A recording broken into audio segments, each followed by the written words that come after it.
भारत और United kingdom के बीच free trade agreement यानी मुक्त व्यापार समझौता हो गया है।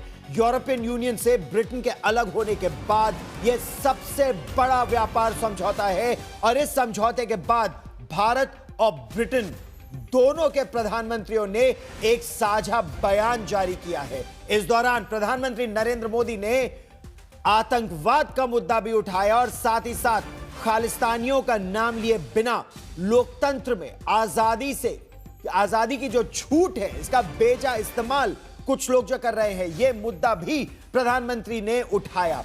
आतंकवाद को लेकर प्रधानमंत्री ने दो टूक कहा कि इसके खिलाफ दोहरे मापदंड की अब विश्व में कहीं भी कोई गुंजाइश नहीं रही है। ये जो तस्वीरें आप देख रहे हैं, ये भारत के प्रधानमंत्री नरेंद्र मोदी और ब्रिटेन के प्रधानमंत्री कियर स्टारमर की है। उनके निवास पर ये तस्वीरें ली गई हैं और ये जो तस्वीरें आप देख रहे हैं, पीयूष गोयल भारत की तरफ से इस मुक्त व्यापार समझौता जो फ्री ट्रेड अग्रीमेंट है इसको साइन कर रहे हैं। बहुत बहुत बड़ी बात है यह भारत के लिए भी और ब्रिटेन के लिए भी। भारत और यूके के बीच निर्यात बढ़ेगा। विस्तारवाद नहीं विकासवाद का यह युग है। यह बड़ी बात प्रधानमंत्री नरेंद्र मोदी ने कही। अगर आप फ्री ट्रेड अग्रीमेंट की बात करें तो सबसे बड़ी बात 99% भारत का जो निर्यात है उस पर अब कोई कर नहीं लगेगा और 2030 तक यह $60 बिलियन से $120 बिलियन बढ़ जाएगा। यानी फायदा भारत का भी है, यूके का भी है। यूके को भारत जैसा बड़ा बाजार मिलेगा। यूनाइटेड किंगडम से जो भारत में काफी फेमस स्कॉच विस्की की अगर आप बात करें या गाड़ियों की बात करें या फिर सर्विसेज या फिर जॉब क्रिएशन की बात करें, इसमें एक लाभ होगा। फिर निवेश बढ़ेगा। 1000 से ज्यादा जो भारतीय कंपनियां हैं, 1 लाख से ज्यादा लोगों को उन्होंने नौकरियां दी हुई हैं ब्रिटेन में। स्ट्रेटेजिक पार्टनरशिप की अगर बात करें, सब में बड़ा फायदा भारत का भी और यूके का भी और बहुत बेसब्री से इंतजार था दोनों ही देशों को इस फ्री ट्रेड अग्रीमेंट का। मेरे दो सहयोगी हमारे साथ जुड़ रहे हैं। लवीना टंडन लंदन से जुड़ रही हैं और प्रणय उपाध्याय मेरे सहयोगी स्टूडियो से हमारे साथ हैं। लवीना, कई दिवाली आई कई दिवाली गई, कहा गया अब होगा तब होगा अब हो जाएगा। 99% हो चुका है, लेकिन आज 100% फ्री ट्रेड अग्रीमेंट हो गया।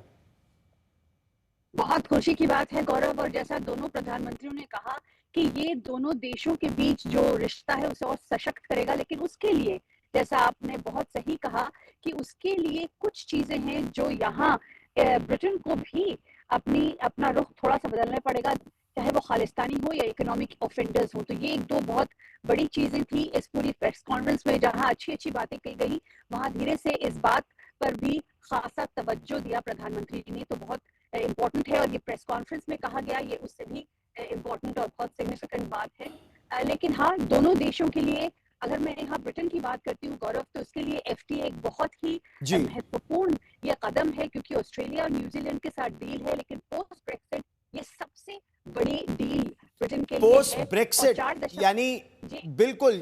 एक बार फिर आपका ऑडियो हम सुधारने का प्रयास कर रहे हैं।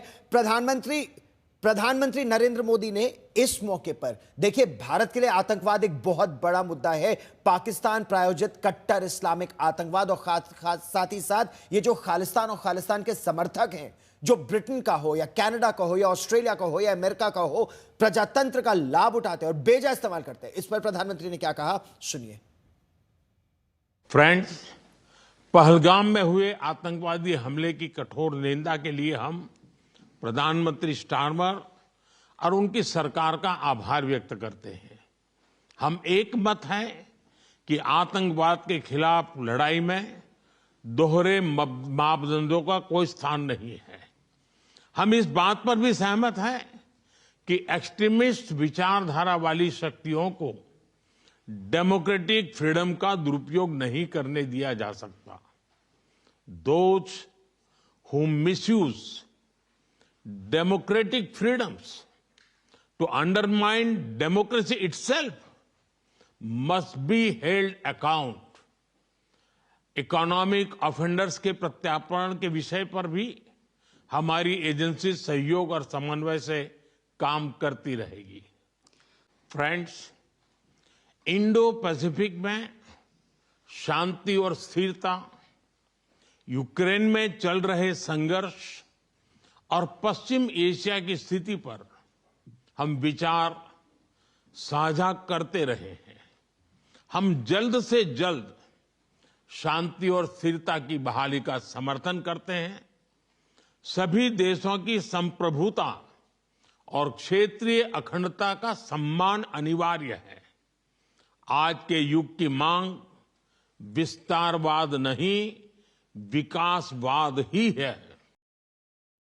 विस्तारवाद नहीं, विकासवाद। और देखिए, भारत इतनी तेजी से एक बड़ी आर्थिक शक्ति के रूप में उभर रहा है कि दुनिया की कोई ताकत भारत की अब अनदेखी नहीं कर सकती है। यह बात तो साफ है। लवीना टंडन मेरे साथ है, प्रणय उपाध्याय मेरे सहयोगी हमारे साथ है। और प्रणय, भारत दो टूक एक स्वर में आतंकवाद के खिलाफ और जो इकोनॉमिक ऑफेंडर्स है, यानी विजय माल्या, नीरव मोदी, ललित मोदी जैसे लोग हैं जो भारत में अपराध करके आम आदमी का पैसा एक तरह बैंकों से लेकर और ब्रिटेन में बैठे हैं, उनके प्रत्यर्पण की बात भी भारत उठा रहा है कि यह भी जल्द से जल्द हो। निश्चित रूप से गौरव, आप जानते हैं, आपने बहुत लंबे समय इस घटनाक्रम को भी कवर किया है। भारत के किसी भी नागरिक के लिए वो तस्वीरें देखना अपने आप में बहुत आक्रोशित करने वाला है, जब वो ये देखता है, ये जानता है और वो पाता है कि किस तरीके से लंदन में बैठकर नीरव मोदी, ललित मोदी पार्टी करते हुए नजर आ रहे हैं और विजय माल्या जो है वो पार्टी करते हुए नजर आ रहे हैं उन पार्टियों के अंदर। तो ये बड़े सवाल खड़े होते हैं कि किस तरीके से विजय माल्या या ललित मोदी वहां पार्टी कर रहे हैं और उनके खिलाफ जो एक्सट्रेडिशन की जो प्रोसेस है या उन्हें भारत वापस सौंपने की जो मांग है वो आज भी फाइलों के अंदर अटकी हुई है, प्रक्रियाओं के अंदर उलझी हुई है। लेकिन अब व्यापक विषय पर अगर मैं आऊं कि एफटीए के साथ साथ जिस जगह पर यह एफटीए हुआ, प्रधानमंत्री केयर स्टारमर ने भारत के प्रधानमंत्री की अगवानी जो है 10 डाउनिंग स्ट्रीट पर नहीं की, बल्कि जो चेकर हाउस है, जो कि उनका कंट्री साइड रेसिडेंस है, वहां पर की। ये बताता है कि किस अनौपचारिक माहौल के अंदर दोनों नेता मिलते हुए बात करते हुए नजर आए। उसके साथ साथ खास तौर पर अगवानी की गई प्रधानमंत्री मोदी की, भारत के डेलीगेशन की। वहीं पर भारत और ब्रिटेन की तरफ से जो उनके कॉमर्स मिनिस्टर हैं, उन्होंने दस्तखत किए फ्री ट्रेड एग्रीमेंट के ऊपर।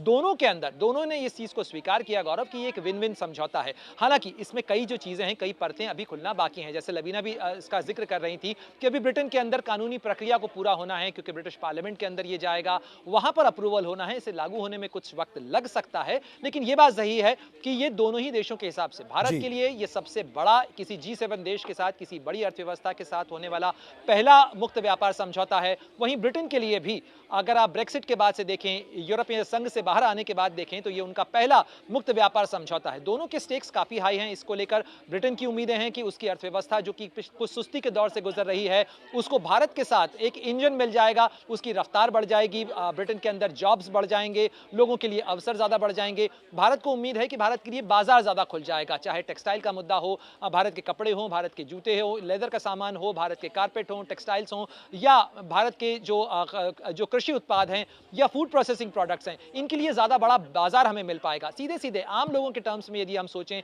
तो क्या मिलेगा भारत के अंदर, जो हम किसानों की आय दुगना करने का लक्ष्य लेके सोच रहे थे कि उसके लिए क्या उपाय हो सकते हैं। जब एक्सपोर्ट हम कर पाएंगे, यदि प्रोडक्शन ज्यादा होता है, उसका एक्सपोर्ट के लिए अवसर और बाजार अच्छे मिल सकते हैं, तो फिर आय बढ़ाई जा सकती है। लेकिन चिंता थी कि कहीं डेयरी के प्रोडक्ट्स न खुल जाएं या भारत का जो ऑयल सीड है उसके लिए चिंताएं न खड़ी हो जाएं। तो इस समझौते के अंदर सबसे राहत की बात गौरव ये है कि इसके अंदर वो चीज हम सुरक्षित रखने में कामयाब रहे हैं। एक चिंता का मुद्दा हो सकता है, क्योंकि ब्रिटेन की तरफ से जो डॉक्यूमेंट्स आए हैं उसके अंदर चिंता नहीं, लेकिन उसको हमें थोड़ा देखना होगा कि उसको कैसे पढ़ा जाए, क्योंकि ब्रिटेन की तरफ से जो दस्तावेज जारी किए गए हैं गौरव, उसके अंदर कहा गया है कि भारत की सरकारी खरीद में, यानी भारत करीब करीब 40,000 सरकारी टेंडर जो इशू करता है सरकार के उपयोग के सामान की खरीद के लिए, उसमें भी ब्रिटेन की कंपनियों को अधिक बेहतर अवसर और हिस्सेदारी मिल पाएगी। अब ये कैसे होगा, किस तरीके से जो हमारी जेम की प्रोसेस है उसके अंदर ब्रिटिश कंपनीज पार्टिसिपेट कर पाएंगी, ये अभी देखना होगा। जी बिल्कुल, और इन पहलुओं पर हम बारीकी से चर्चा करेंगे कि भारत का कहां-कहां लाभ है, ब्रिटेन का कहां-कहां लाभ है।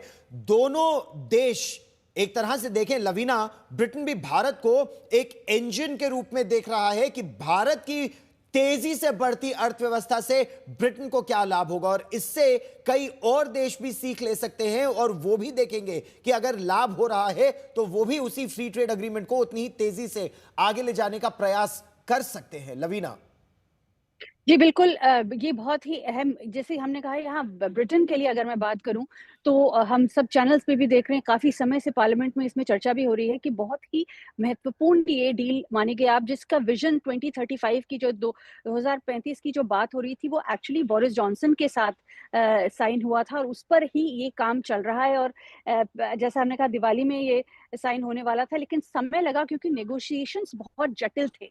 और यहाँ जब जयशंकर जी आए थे, उन्होंने भी कहा कि भले ही वीज़ा का मुद्दा लोग सामने लेके आए, पर वीज़ा का मुद्दा इतना महत्वपूर्ण नहीं था जितनी ये किस तरह से ये ट्रेड होगा। बहुत 26 से 27 चैप्टर्स हैं इसमें, वो बहुत महत्वपूर्ण है। तो ब्रिटेन की हम क्विकली आपको बात बताएं कि 4.8 बिलियन इकोनॉमिक इंजेक्शन लगेगा इस इकोनॉमी में, और बहुत जरूरी है। 2 इंडस्ट्री यहाँ जी। पे बहुत महत्वपूर्ण है ब्रिटेन के लिए। एक है आपकी स्कॉच विस्की, जो 2022 में फ्रांस से ज्यादा हम लोग आगे बढ़ गया। भारत सबसे बड़ा इंपोर्टर है स्कॉच विस्की का। 219 मिलियन बॉटल्स के करीब हर साल 2022 का आंकड़ा है, जी। यहाँ आती है। तो ये स्कॉच विस्की 150% से फिर 75 पहले, और फिर 40 और फिर 0 इसका ये है। इससे बहुत ज्यादा जॉब्स यहाँ मिडलैंड्स और स्कॉटलैंड में आएंगे ठीक। गौरव, जो बहुत जरूरी है क्योंकि लंदन में कंसंट्रेशन होता है जॉब का। लंदन की इकोनॉमी को भी 310 मिलियन का फायदा होगा, लेकिन जरूरी है कि जॉब्स डाइवर्सिफाई हों। तो एक तो 2 मुद्दे इससे आते हैं सामने, एक और तो इन जॉब्स दोनों पर डाइवर्सिफाई हम लोग होंगे। विस्तार से चर्चा भी करेंगे। लवीना, आप और प्रणय, आप दोनों मेरे साथ जुड़े, बहुत बहुत धन्यवाद।